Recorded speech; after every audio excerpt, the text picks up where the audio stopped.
Hi, everyone. This is Dr. Will. We'll be talking to Beryl Comar, a platinum master trainer, one of only two in the world. And we're just going to do our spotlight on, talk a little bit about various topics. And she's promised to do a really cool technique, which she'll talk about a little bit later. Because again, it's just to get to know people, put the spotlight on them, and to bring new and interesting techniques, tips, and things to our world of NLP and hypnosis. So welcome, Miss Beryl. My first question to get us going is, how long have you been doing this and what got you interested in it? Because I've known you for what, 20 years now, I think. More than 20 years. We met, I think, in 1996 in Mumbai. Yeah. In Mumbai, India. Yeah. That's when I did NLP training with you. And before that, again in India and Bangalore, I met Bandler.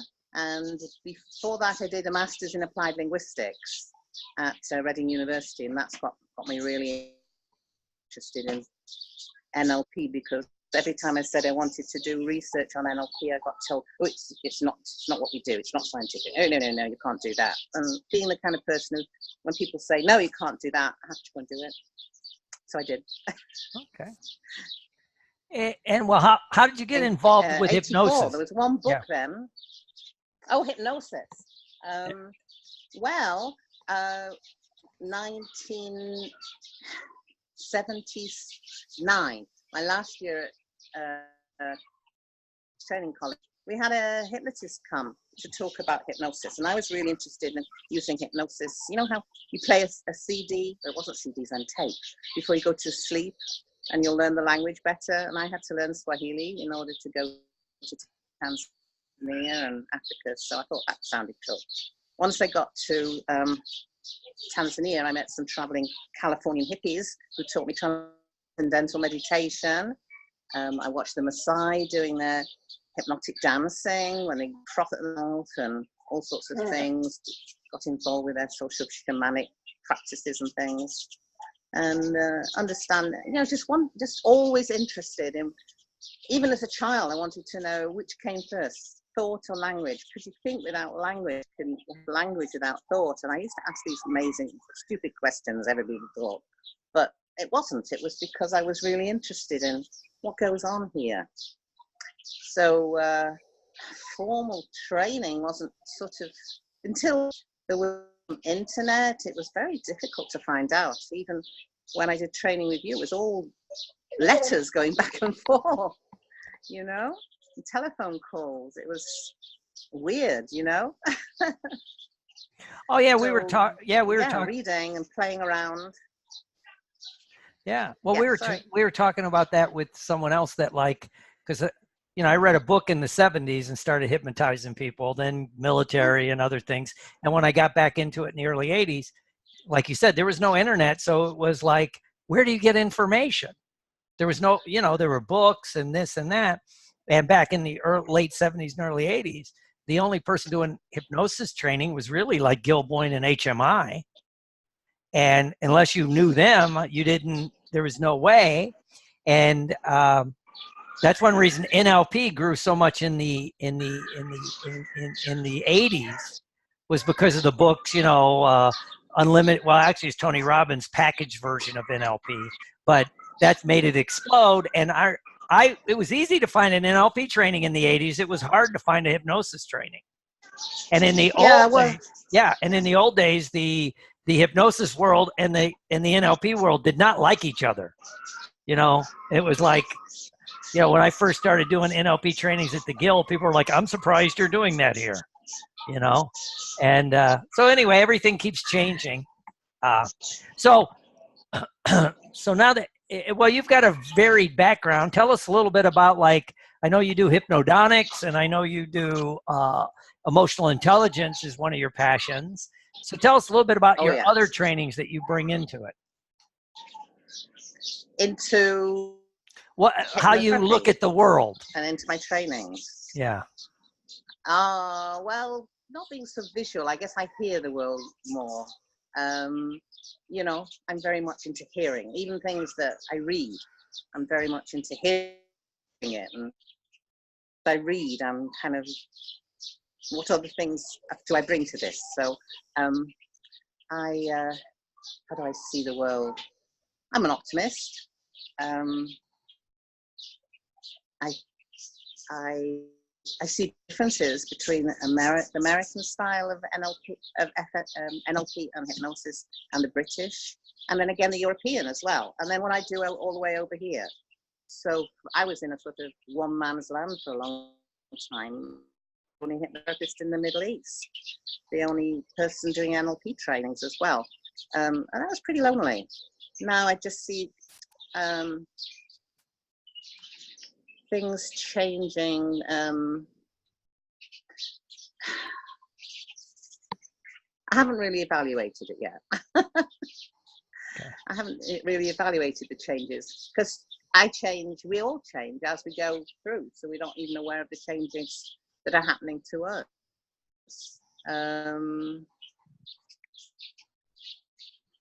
That's self-awareness. Sometimes I'm so busy traveling, the only time I really have to sit back and do some self-awareness is a long flight. A long flight. I'm looking for another one in a week's time when I go to Cyprus, so that'll be nice. Oh, okay. Everything's changing, and it's amazing. You know, I'll be 70 soon, and am I the same as I was at 69 on my last birthday, or one before? I just love that everything's changing. Okay. And what's one of your what are you really focusing on now, and your current passion of study? Is it EFT? Is it, I mean, I know you study everything, but just tell us like your, because everybody focuses at different times on different things. Yeah, that's the thing nowadays, isn't it? You've got to have a niche. I'm very much a generalist. I don't know what's coming in the door next time somebody comes on. It could be somebody who's had problems dog training with their golf, or their broken heart. But when I find that there seems to be some trends, some things happening, then I'll focus on that. And one of the things that I developed here, because I had so many young girls coming, well, some guys as well, alone, on their own in the Middle East, on expatriate contracts, I developed the broken heart technique, which was something you had shared as a technique, which I then developed even more, and put a whole lot of NLP things and just compounding one another that I could do in one session, and in an hour and a half session, because these people are flying out tomorrow. They're flying all over the world, so they needed help very, very quickly. So I was doing that a lot at conventions, and then people were saying, we heard about it, can you teach us? So I developed an e-course for that. I love that. I love the relationship work that I'm doing. Relationships are breaking down, and that also comes into the emotional intelligence work that I do, because the ultimate module of emotional intelligence is relationship management, and companies and corporations focus on it. Even my bank gives me a relationship manager, but they don't understand what emotional intelligence is. It starts with self-awareness, and then with that you can have self-management. Like Dr. Phil says, you can't manage what you don't acknowledge. So that's what we're doing with hypnotherapy. And then if you have self-awareness and you have self-management, you can have social awareness, to understand how others feel, to have empathy. So I had a young man in yesterday whose ex-girlfriend had sent him because he was still breaking his heart over. So she's so socially aware, she wants him to come to me and help. Now that I've helped her with her broken heart and she's got rid of him in her mind, she wants him to get rid of her in his mind. So I love the relationship work that I do within emotional intelligence. And that's part of what I do with dentists. You know, they found that dentists and doctors with high emotional intelligence get sued half the amount than those with low emotional. low emotional intelligence. So those with low emotional intelligence get sued twice as much, in other words. And that research is out there with the doctors. And quite a lot of people are trained to be emotional intelligence coaches. They're getting on board, they're getting into the hospitals, they're getting into the dental clinics, they're getting to work with dentists and doctors on that. It's again the placebo effect. If you have a doctor or a dentist who's good with words, is getting into rapport with you, gets to frames of NLP, is clear about your outcome, tells you what that outcome will be, agrees with it, checks on your ecology, and then uses the techniques. It's NLP, isn't it? Right, right. Yeah, yeah. I remember reading they did a study with a doctor that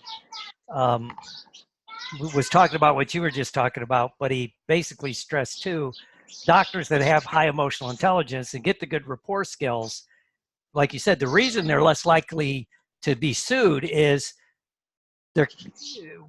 they were talking to a couple of his clients that he was a heart surgeon, and they die. People die in heart surgery. It just happens. And yeah. But they go, well, why would I sue him? He did the best he could. That's right. Opposed to, then they went back to doctors that were getting sued a lot. They were technically, the guy said, technically better surgeons. But they were like, because they were arrogant, they didn't connect with their client. And of course, then when there's just an infection happens, that doc, you know what I mean? You were married to a doc. But it was that, it was that little bit of that connection, because people can forgive even an honest mistake, or we don't know what we don't know. But what I forget who, I don't know if it wasn't you, it was somebody else, but they, a saying I've adopted to myself, and I try to get it to everybody else, which is, I go where I'm appreciated, not where I'm tolerated. And if you feel appreciated, you're going to stay. And that's emotional intelligence. If people can make, because it's all like all that research that people will take less money if they feel appreciated, or 90% of the people will take less money.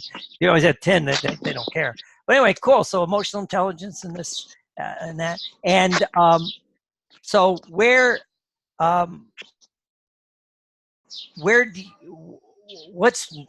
do you want to do next? I know it's in flux and all that, but we all have things we'd like to do. Well, my book's now in 3 languages: Spanish, Arabic, and English. I'd like to spread the hypnodontics in Spanish more around the world, South America. My Spanish isn't good enough, so I'm looking for somebody who's keen on spreading the hypnodontics and emotional intelligence for dentists South America. Okay. And train them. That would be a lot of fun. That would be great. I'm 70 soon. It's lifestyle change to just. I'm going to say that every year. I'm going to spend less time in Dubai, and then I end up spending just as much time and traveling a lot as well. I do enjoy the traveling. I'm very flexible. Whatever comes along. I used to make big plans, now I don't. I just go with the flow, and I'm very flexible, which is I think since 65. Okay. It's been like that. And I go with the flow. I enjoy going to the States in August, always. The National Guild, hypnotists, hypno-thoughts, and seeing friends there. I feel very connected with the American side of hypnotherapy and NLP. Well, and it kind of segues into a question I always ask. I know you go to conferences, you're always reading books, you're always taking, classes online, things like that. So, how important, just in general, for our field of hypnosis, NLP, all of our help people that we are, is continuing education. Because to me, that's one of the missing ingredients. I always see people, they take a basic hypnosis or a basic NLP class, and you run into them 3 years later and say, what have you taken lately? Nothing.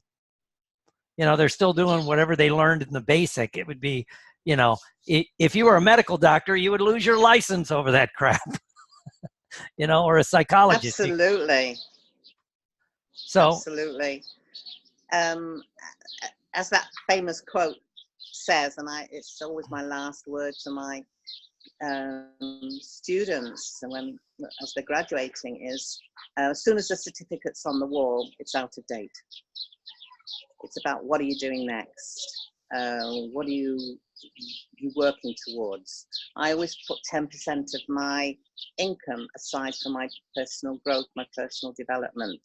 And they've always been very important to me. I was a school principal, so I was required to make sure that my teachers were up to date, that we brought people in, that we were conducting at least once a month in-service courses. It was, oh, you didn't get onto the register with the Department of Education. So it's just, if I go to the conference, I like going to hear the new people, and I like going up to them who've never spoken before and saying, that was good, that was great, I like that thing you said. I mean, even if they give one little tip, one thing, you can really build them up and make them feel good, because this is a very lonely profession. And it's a bit like when I was a teacher in schools. You're in your classroom with your kids, but you never get feedback from your kids. You really, or this, yes, miss, yes, miss. I just go because I just feed off other people and ideas. And again, being flexible, it's keeping an open mind to that. Who was it said that your mind should be like an umbrella, open all the time? Well, yeah. Yeah, cool. Well, I enjoy sharing. I teach, so I like that part of it. And people think that we get paid lots of money to go to conferences. They get shocked when they find out that we don't, that it's actually an expense. I said that to somebody recently, and they were shocked. They're really shocked. We all go because we love to give. We love to be there, and we love to learn, see what's happening. Well, you know, I'll tie this into another field I'm in. I have to do CEUs as a psychologist, right? It's mandated, so you got to go to these things. And I heard a guy who's really famous, and he was talking about, because psychology is going through a lot of changes, and they were talking about changing the CEUs and all this stuff. And he said, well, the biggest thing about making people show, because you could do a lot online for your CEUs for psychology, but most states make you do at least like 16 or 20 hours in some kind of supervised setting. And he goes, and I never heard it put this way. He goes, because you need to be with, you know, like you said, it's a lonely profession, psychology, hypnosis, you know, you're working with your clients. He goes, and the people that don't come to these things lose their minds. And they start believing their own crap, you know, and I've always, you've heard me say, it's like, boy, when you only hang as an NLP or hypnosis, especially once you become a trainer, if you're only hanging out with your students, you've crossed the Rubicon. It gets very dark because, you know, you go to conferences and I see the people that are really doing things, you know, they go to the conferences just to hang out, like you say, to hear the new people. I remember it was last year, the year before at the NGH, some new guy was teaching something on a basic NLP. And I went in the room and I'm sitting there and a couple of people went, I'm surprised you're here. And I'm like, well, I might learn something. And I did. He had a different take. It was a young man. I'm like, this is pretty freaking cool, to use my language. You know, and I, like you said, I went up and did that.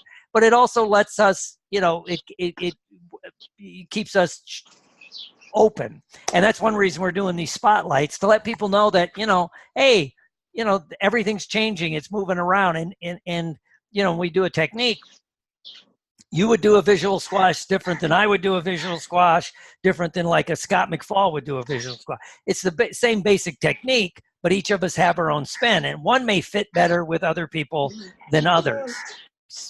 Cool. Yeah, and I think it changes with every client. Yes, it does, because you're in different levels of rapport with that person.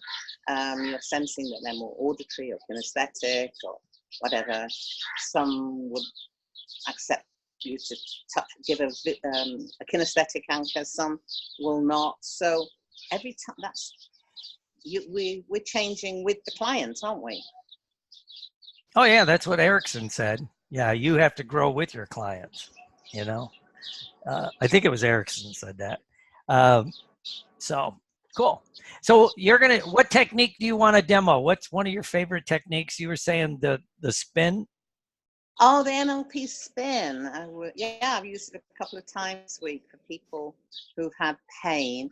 And pain is becoming quite a topic because, again, dentists, doctors, they don't want to cause pain. They're worried about the opioid epidemics. They're worried about over here in Dubai. I mean, if you have codeine, if you have any things that are not prescribed on you, it's 4 years in jail, no question asked. Yeah. I had some staff when I was head of the department at the university. I had a staff who was caught at the airport with half a joint on his way throughout an American on his way through Amsterdam. That was it, 4 years in jail. Until his mom came about 6 months later and went to see the Sheikh's wife and appealed to the mother because it was her only son, etc. And he was quietly allowed out of the country. But, you know, don't have those things in your possession here. They're so worried about people's addictions here. They don't want to go that Western route. Right. And again, there's lots of quotes in the Quran about almost every page has something about the brain on it, you know. Okay. Hold of a translation. Have a look. My favorite quote is early on, Surah 49. Anyway, I've forgotten the story number, but it says, Allah gave you a brain, but it's up to you to learn how to use it. Oh, cool. Cool. And that's how I got NLP and hypnosis accepted in this country, by saying, no, I'm not doing therapy. I'm teaching people how to use their brain. Oh, cool. Yeah. All right. So that's I got the economic department to see it the way they do. We're teaching people how to use their brain. I mean, it's obvious, isn't it? Anyway, Right. the NLP spin. All right. So just in case there's anybody out there who's got a pain right now, shoulder, neck, back, knee, or whatever, take a deep breath, close your eyes, and I want you to focus in. Now, just go inside yourself. Whatever that means to you, just go inside yourself as you take the next breath. Focus in on that pain and that discomfort, where it is. Think about it. Yeah. You can move it up. You can move it down. You can move it up. You can make it very, very high. You can make it a 10 out of 10. But as you open your eyes now and look at me, what number is it? 7. What number is it? Give it a number. It's a 7. Okay. And where's it located? Just take your hand and show me where it's located. In my head. Okay, show me with your hand. With your hand. I want to see your hand there where it is. Right here. Okay. If it had a color, I wonder what color that would be. First color comes to mind. A burnt orange red. Quickly. Burnt orange red. Orange red. Cool. And is it large or small? It's pretty big. Yeah, it's pretty big. Okay. Okay, you know what? You could even make it bigger. Okay. Yeah, make that 7, 8. Make it even bigger. Oh, I mean, it's really bigger. And you know that you're in control of it. If you can make it bigger, you can take it back to the number it was. And I wonder the way it's moving now. Yeah, I see your hand. Yeah, is it moving forward or sideways? How is it moving? That's it's kind of like okay. that. Like that. Yeah. Okay. As it moves that way, come on, move it that way. Mm-hmm. Keep moving it that way. Yeah, I want you to give it to me. Give it to me. But it's in my hand here. Look at me on the screen and give it to me. All right, I've got it now. What color is it now? It's more like a pink. Of what shade? It's a okay, small... and it's still moving. Yeah, a little bit. Still moving. Yeah, it's moving. Come on, move it with me. Move it with me. And I'm going to move it further away. And as it gets further away, Come on, further away, further away. Your hand gets further away and it gets smaller and smaller in the distance. It gets smaller and smaller in the distance until it's gone. It's gone. Look at me. Look at my hand. And then move your eyes. Keep your head straight and move your eyes. Follow my finger. Follow my finger. Follow my finger. Follow my finger. Follow my finger. Follow my finger. Now, what's your telephone number backwards? 1558. Okay, it doesn't really matter. Take a deep breath and think of a happy time. That's right. You're laughing now. Think of a happy time, a nice time. A time alone, doing something you really love. Okay. You're lying in the grass, looking up at the clouds or something. You got that time? Yep. Is it a 10 out of 10 feeling? Yep. What color is that?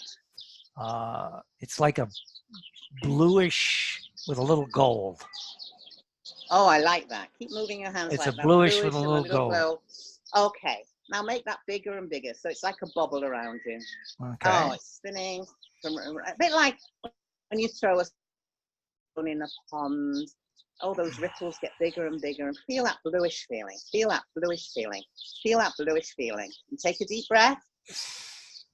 And take it in. Watch my hand and take it inside you. I'm giving it to you now. Take it inside you. Okay. Take it inside you. All right. And what's that telephone number backwards again? 155886. All right, doesn't matter. Just, let it go. Let it go. Great state. Okay. Now I want you to find a point somewhere in the distance, middle distance, and look at that and say, I'm trying to feel the pain I used to feel. I'm trying to feel that. I'm trying to feel burnt orange feeling. I'm trying to feel that burnt orange feeling that I used to have. That I used to have. I'm trying to feel that burnt orange I used to have. I'm trying to feel that burnt orange feeling I used to have. Burnt orange feeling I used to have. That burnt orange feeling I used to have. And where isn't it now? It's not there. Okay, cool. Okay. Cool. All right. Cool. All right. And I don't know how long that took, but not very long. No, not Sometimes long. you need to chase the pain, so it might go from there to the back of the head and be a yellow color, and then to the neck. Or sometimes you've got to chase the pain all the way back to its origin, which is what happened with one lady last week. She had shoulder pain. It went to middle back, and then it went to her lower back, sacral iliac, and then it was gone. Okay. So. All right. I'll have Christina do this later for her hand. Her hand has been bothering her. Cool. Okay. All right. Okay. So there's just a whole lot of different NLP techniques there. Right. Well, and the great thing about the video that people are watching, you can back it up. You can watch it again. How do people get in touch with you if they have a question? What's the easiest way to get in touch with you? Beryl Comar, that's COMAR @gmail.com.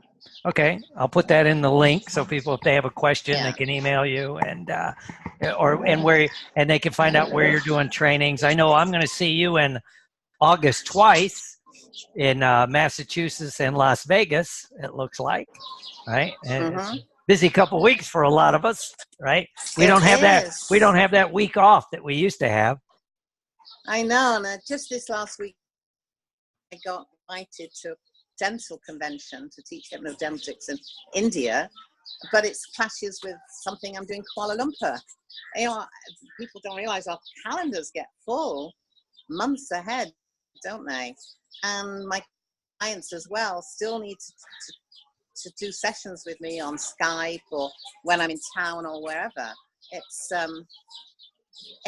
fun. This growth is amazing, isn't it? Right. Well, and that is, I think, the biggest growth we're seeing with the internet. Like you say, Skype, or we're doing this on Zoom. You can truly have an international practice you know, Yes. and because you just like it, where you're at right now, I think is 8 hours difference than where I'm at, give or take. It's coming up to 6. Yeah. Coming up to 6 o'clock in the evening. Yep. Yep. The other night I did a call with somebody 10 o'clock my time because it was like early in the morning in India, and he wanted to do something before he went to work. I said, sure, I'll do it. You know, I just turned off the TV. I was watching something, and we went and did a session, and you know, he went to work, and I, you know, did that. All right. So I'd like to thank you again, Beryl Comar, and the link is below. I got to learn to do this. The link is below. And, you know, if you want to shoot her an email, ask a question, find out her schedule, buy her book, Hypnodonics, which is a really good book. I've got it sitting over there. So again, get in touch if you have any questions. Beryl, do you have any closing remarks? I'm kind of locked up there. Okay.